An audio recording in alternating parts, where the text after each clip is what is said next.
What is going on, guys? It is Aldo from Zero to Mastery, and I am excited to introduce to you this Ethereum 101 crash course by Marcus Vass. In this video, Marcus will dive straight into the heart of Ethereum and smart contracts. By the end of this video, you'll know all about decentralized banks, smart contracts including how to interact with them and visualize them, Bitcoin automation versus Ethereum automation, Ethereum virtual machine, and gas fees. If you like this video, you'll absolutely love Marcus's full Ethereum Bootcamp course. He goes much deeper and teaches you exactly how to become a Solidity, Blockchain, and Ethereum developer. If you'd like to check it out, click on the link in the top right-hand corner or in the description down below. Again, that's enough talking from me. Let me hand it over to Marcus so you guys can get into the fun stuff. Enjoy.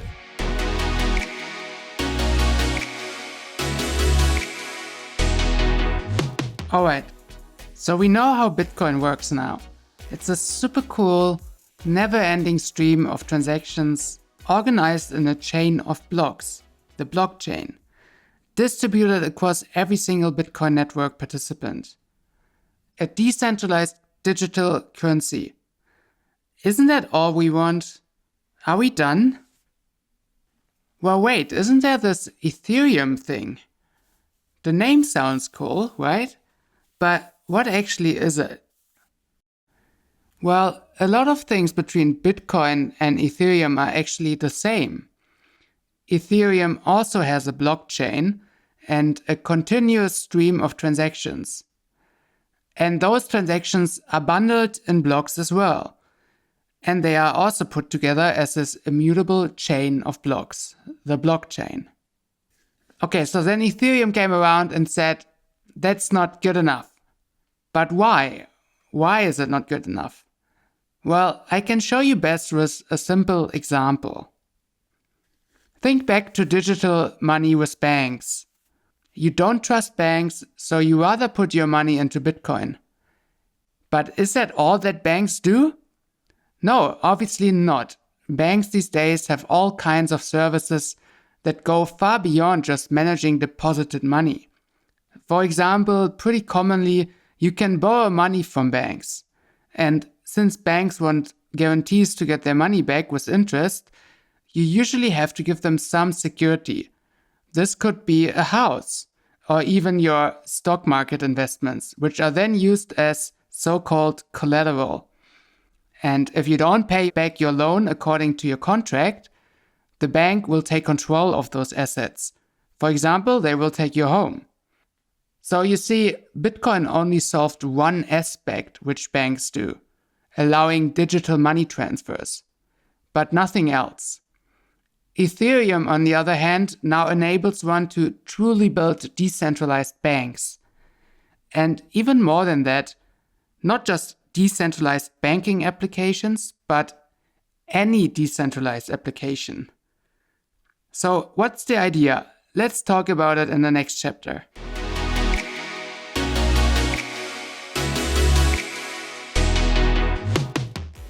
New in Ethereum is the concept of smart contracts. And hey, this concept is the whole reason this course here exists to begin with. So it must be pretty important. And indeed, this concept is so important, not only is it the reason for this course, it also powers a multi-billion-dollar industry with hundreds of thousands of users. Okay, now you're curious. So what is a smart contract? How can a contract be smart? Is it a contract made by a very clever lawyer? Is it just a very cleverly designed contract between two entities? No, not quite. The smart means something else. So what is it? Well, the contract is smart because it's actually smart itself. It has its own brain and is making sure the rules of the contract are enforced correctly. So kind of like a contract with artificial intelligence. I like to think of smart contracts as essentially automated accounts, which are immutable and verifiable. Automated, immutable, and verifiable. Okay, well, what does that mean? Let's start with automated. Think back of Bitcoin for a second.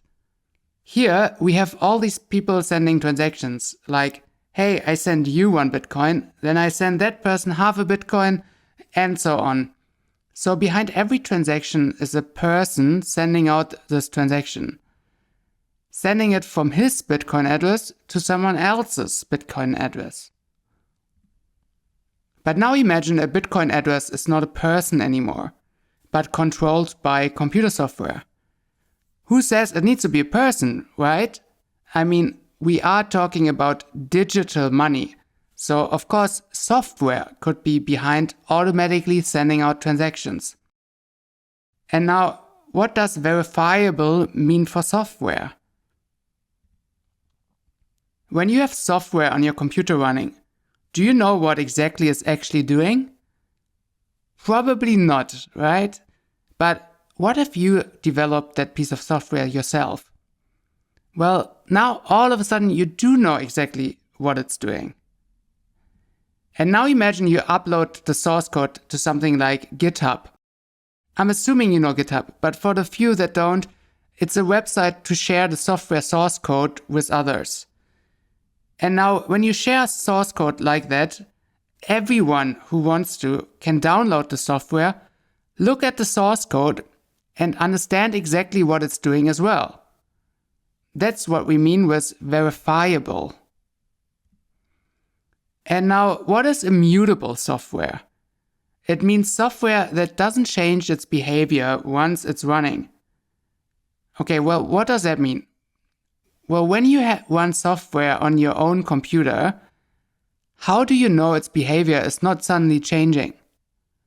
Unless there's a hack or there's an auto-update function, you probably know it's not just going to change on its own. So it's kind of immutable, but of course, you could just stop the software and install a new version. Now it just changed. So really not that immutable after all. Don't worry, this might all still be kind of confusing. So far it sounds like we could just have all automated, verifiable and immutable software for Bitcoin. And that's actually true, but there's an important distinction here. So next, we'll look at what that distinction is and what is so unique about Ethereum's solution.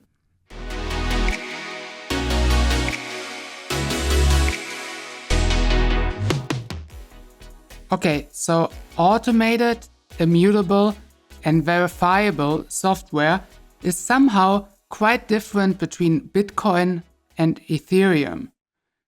What does it mean for Bitcoin? Let's imagine I run a computer software that automatically trades Bitcoin. You might call it a trading bot. But you could think of it also as an automated account. It listens to external input, things like who is sending me how much money, what is the current price of Bitcoin, etc. And it reacts by sending Bitcoins to some other addresses. Where does the software run? On my computer, nowhere else. Who knows the behavior of this software? Only me. I haven't uploaded the source code or executable binary, meaning the compiled software, anywhere. So other people have no idea what my bot is doing. Only I can know. So it's verifiable, but only for me. And lastly, who can change the behavior of the software? I can personally, of course, change it. I can stop the bot, compile a new piece of software, and then run the new version. So it's actually not immutable. So let's compare that to an Ethereum smart contract. Just like our trading bot, it listens to external inputs and reacts by sending Ether. Ether is what the funds of Ethereum are called. In Bitcoin, for whatever reason, we call the network and the funds the same, just Bitcoin. But in Ethereum, they have two different names. Ethereum as the network and Ether as the currency. Where does the software run?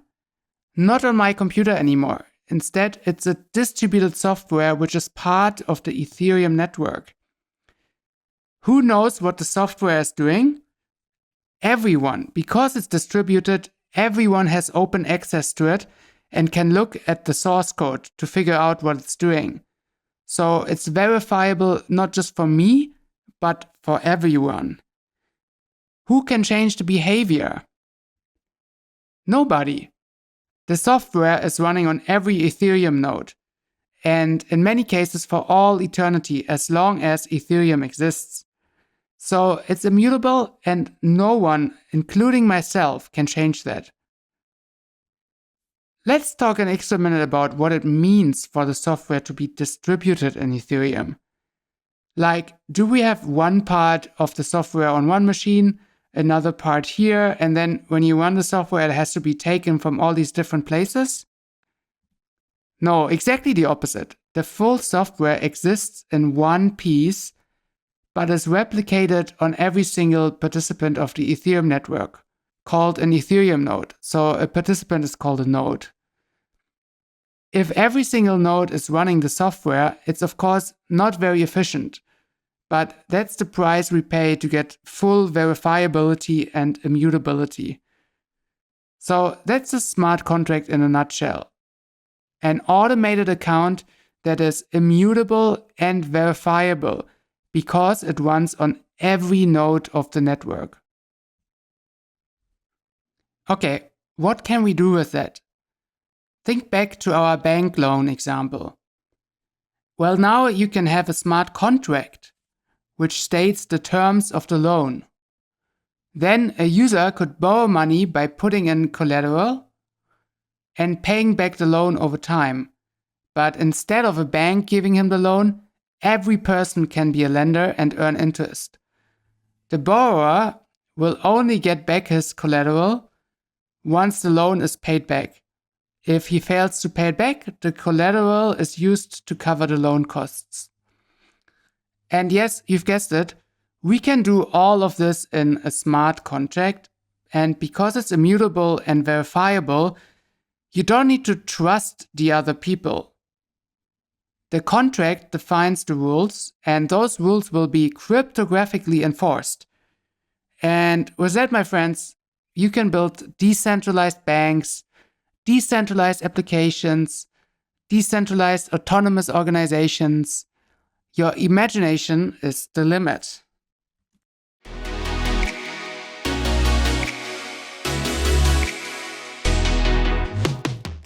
We have one problem now. We are replicating software to be run on every node of the network. That's great, it's now fully immutable and verifiable. But if every node of the network runs the software, how is that even possible? One node might run Linux, another one macOS, and another one even Windows. They all need to run the software and come to the exact same result. But even small differences in the operating system could mean nodes are getting different results. And then we have a consensus problem again. How can we ensure that the software runs one-to-one identically on every machine? Well, maybe you've heard of the Java virtual machine. The same concept applies for Ethereum. Here we have the Ethereum virtual machine, in short EVM. And rather than running the software natively on the operating system, we create an additional abstract layer. This layer, as the name suggests, is its own machine. But you guessed it, a virtual one. And as any machine, this virtual machine also has its own stack, memory, program counter, storage, and the executable code. Okay, you don't have to understand all the details of this, but the concept is the same as for any other normal machine when you run software on your computer. Only now, with a virtual machine, you can run it on any operating system, and because they are all simulating the same virtual machine, the results for everyone will also be the same. So you have your compiled smart contract code here, which is immutable, as we already said. This executes as a number of so-called EVM opcodes. Those perform machine code operations like XOR, AND, add, sub, etc. And if you're wondering what those operations are, they are the smallest unit of computation done by a CPU. This is fundamentally what all software breaks down to and what your CPU is actually executing. For example, let's take XOR. XOR stands for explicit OR. Let's take a single bit to explain it. 0 XOR 0 is 0. 0 XOR 1 and 1 XOR 0 is 1. And lastly, 1 XOR 1 is 0, because for explicit OR, you may only have one of the bits as 1, but not both. So only if the bit is different, the result is 1. And you can do this for long bit numbers where you do each bit comparison individually. You don't need to understand all the details though. This is just for you to understand that all the code you write for smart contracts fundamentally breaks down to these small operations inside the Ethereum virtual machine. So the EVM has these CPU operations as well, the EVM opcodes, but on top, the EVM also has a number of operations which don't make sense for normal CPUs. Those are specifically added for blockchain operations. This could be, for example, an opcode for retrieving the ether balance of an account, like the number 31 balance opcode here, or also the latest block hash. So that's how the virtual machine operates, executing these opcodes. And reading data from the memory, which is just the data that's temporarily stored. And of course, we need actual permanent storage called state. Each smart contract in Ethereum has its own state that it can read, but it's sometimes even possible for a smart contract to read state from other contracts as long as those other contracts support it. Okay, so now we know how a smart contract is executed, but so far we've made one simplification of smart contracts, so that it's easier to understand. Next, it's time to clear up this simplification.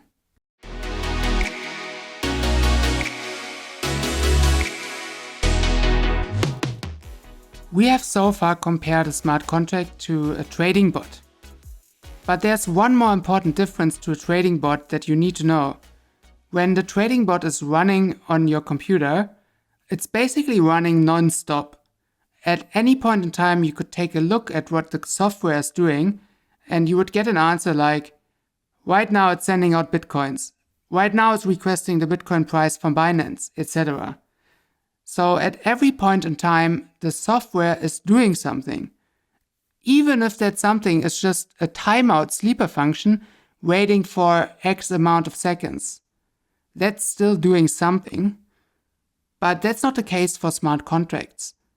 They are only ever running when you interact with them. Imagine the trading bot as a real-time game like Fortnite. Even if you don't move your mouse or press any buttons on your keyboard, the game obviously is still running. Other players are moving around, things are happening even without you. And you can imagine the smart contract more like Who Wants to Be a Millionaire? You'll get 4 answers presented, and only when you decide on an answer, the game proceeds. And you'll get your response if you were right or not immediately. And now, what does it mean to interact with a smart contract? Okay, listen carefully. It means sending a transaction to it. I know, your mind might be blown now. What? Just sending a transaction to it means interacting? So I only have to send some ether to this address and I just interacted with it? Kind of. It depends on the contract. If the contract supports that you send ether to it, then yes, you indeed only need to send ether to it. But a smart contract with only one functionality would be pretty boring, right? So that's why in Ethereum, when you send a transaction to a smart contract, you don't have to send Ether. You can alternatively just send any arbitrary data instead. This data is then used to determine which functionality of the software to execute and what data should be used as input. It's possible to send invalid data. In this case, you might be trying to run a functionality that's not actually supported by the smart contract. Maybe you accidentally put a wrong address or you confused the functionality.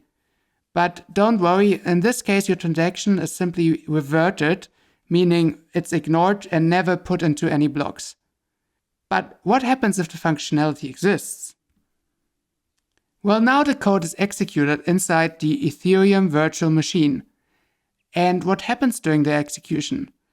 Well, anything that happens just in the memory doesn't really matter, because once the execution is finished, all memory data is deleted. So the only thing we care about is the state.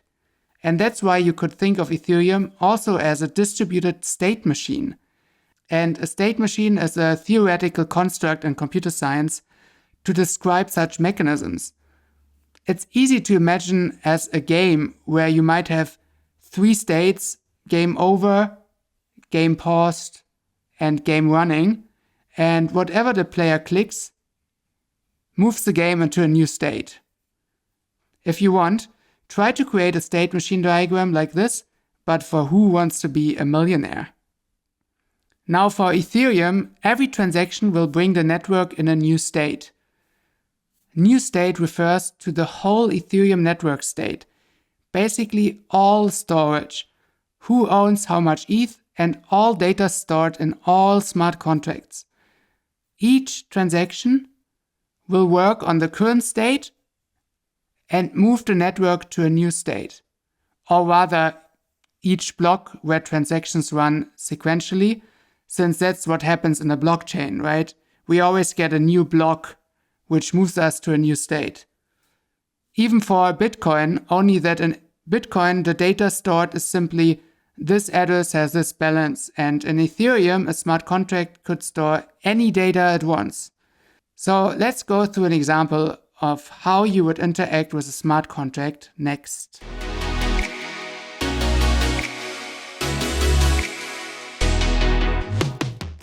So okay, smart contracts might still sound very confusing, and I have to admit it's a weird concept. But let's go through an example. One smart contract you might have is a simple escrow. For this example, let's assume it has only 3 functions. First, assume you are buying something online, but you are not trusting the seller. Quite often the case, right? But now with the smart contract, you can deposit your payment in the form of Ether for the seller address on the smart contract. But there's a catch. The seller cannot withdraw the money yet. Neither can anyone else withdraw the money, including you as the depositor. Now, the seller sees the funds in the contract and knows those funds cannot go anywhere but to his own address later on. Second, once the seller has sent the product in the real world and you have received it, you as the buyer can enable the withdrawal for the seller in the smart contract by calling unlock. And thirdly, now the seller can call the withdrawal function to receive the Ether. So that's what will happen on a high level. But what does happen on the blockchain? The seller sends out a transaction that looks like this. So the transaction is sent with the smart contract address as recipient. Because remember, smart contracts are just automated accounts and have their own address. And the data inside the transaction, rather than usually saying something like send 10 Ether to Bob, now instead tells the smart contract, here's 10 Ether, please execute the deposit function. Oh, here's also the seller address who this deposit is meant for. And now remember, this is a transaction and transactions will be bundled up together by miners in blocks. So once a miner has included this transaction in a new block, the block will be distributed around the network again. And this is when the code is actually executed. the nodes receiving a new block will have to go through all transactions inside the block one after another. And when they receive the deposit transaction, they initialize a new Ethereum virtual machine for our escrow smart contract, load up the state for it, run the deposit transaction, which will change the state by storing the deposit amount for the seller address. Okay, great. So now we have a smart contract which has stored 10 ethers for the seller Bob. What happens if the seller tries to get the money now? He would send a withdrawal transaction. But wait, stop. The withdrawal flag has not been set by the buyer yet.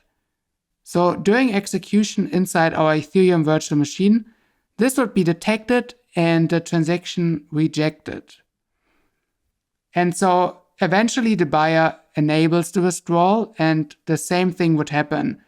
The transaction is included in a block and will change the state by setting the withdrawal flag. And now the funds are unlocked, and when the seller now sends a withdrawal transaction, it doesn't revert anymore. And the smart contract sends the funds, in this case 10 ether, to the seller Bob. Great, we now understand how smart contracts work. But there's still one major security problem we haven't solved yet. Let's explore this in the next chapter.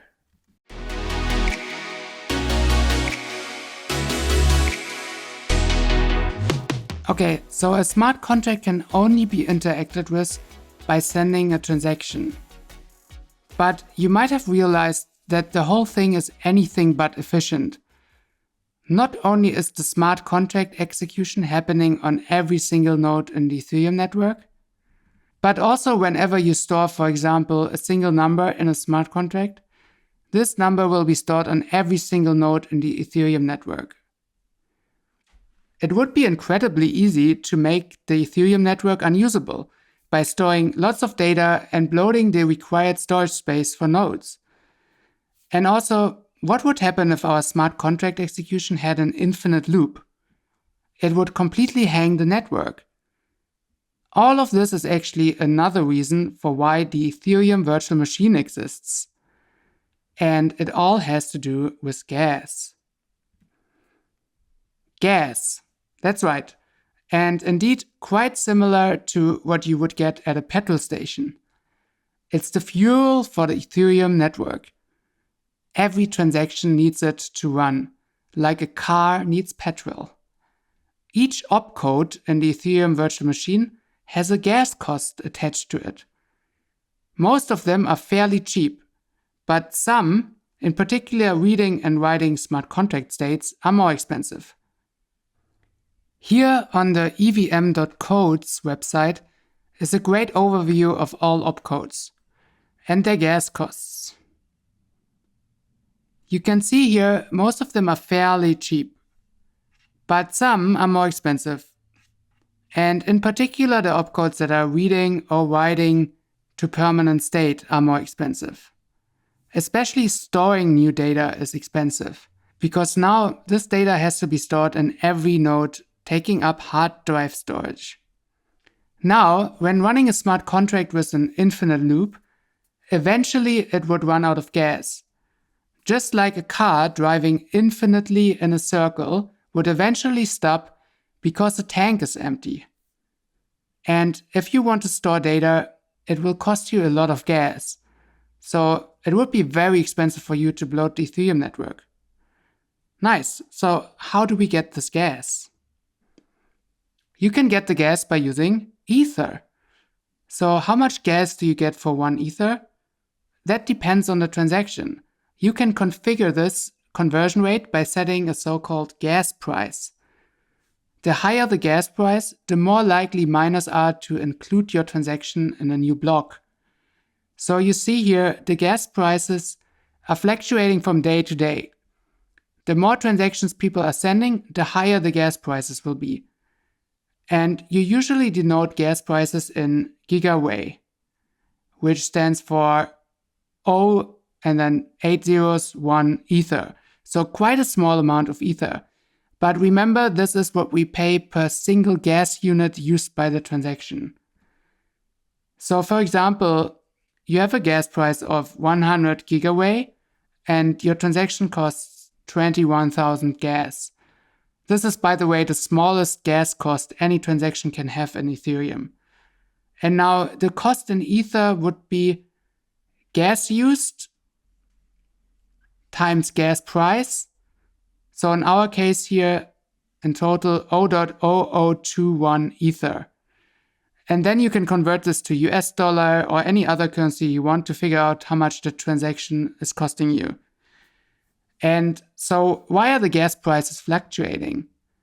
Because the miners are the ones actually receiving the transaction fee. So of course they are going to prioritize higher gas prices to get more Ether. Setting an extremely high gas price, miners will immediately try to include it in a new block. Setting an extremely low gas price, miners will just ignore the transaction. Actually, at least it used to always be like this, up until the Ethereum network upgrade called London. This upgrade included a new transaction type, which introduced a new gas price mechanism known as EIP 1559. Instead of sending the transaction fees to the miners, they are simply burned. And a baseline for the gas prices in a given time is calculated by the network itself based on demand.